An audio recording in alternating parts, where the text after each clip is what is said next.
더 무빙커피에 오신 여러분들을 환영합니다. 오늘 아침에 나눌 한 잔 말씀은 창세기 13장입니다.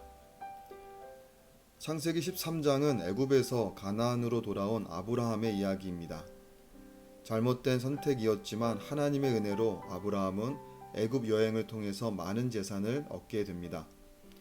그렇게 가나안으로 돌아온 아브라함은 처음으로 제단을 쌓고 여호와의 이름을 불렀다고 합니다. 그러니까 이전까지는 예배에 대한 개념이 없던 아브라함입니다. 그런 아브라함의 예배가 어떻게 시작되었는가? 하나님의 은혜에 감사한 마음으로 시작되었습니다. 자신의 크나큰 실수로 모든 것이 다 끝장난 줄 알았는데 그때 하나님의 은혜를 경험하면서 아브라함은 크게 감동하였던 것 같습니다. 바로 믿음의 삶은 하나님의 은혜를 경험해가는 삶을 통해서 성장합니다. 우리가 믿음의 조상 아브라함을 공부하다 보면 깨닫게 되는 것이요.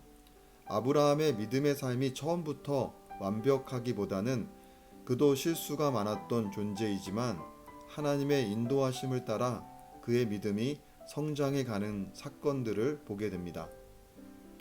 그 성장의 때를 보면 아브라함은 하나님의 일하심에 감사하며 제사를 드립니다.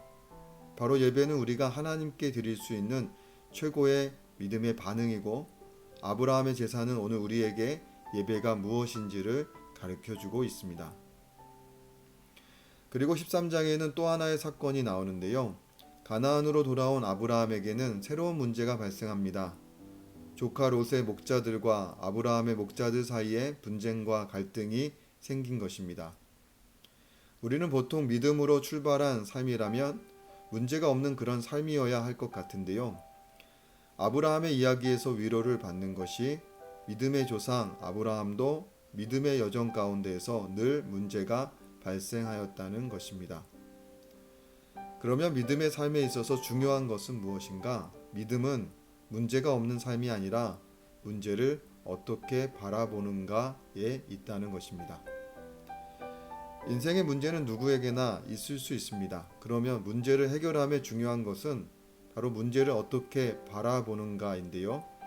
아브라함은 조카 롯에게 종들의 다툼 때문에 가족인 우리까지 다툴 문제는 아닌 것 같다면서 각자 살만한 땅을 찾아서 분가하자고 합니다.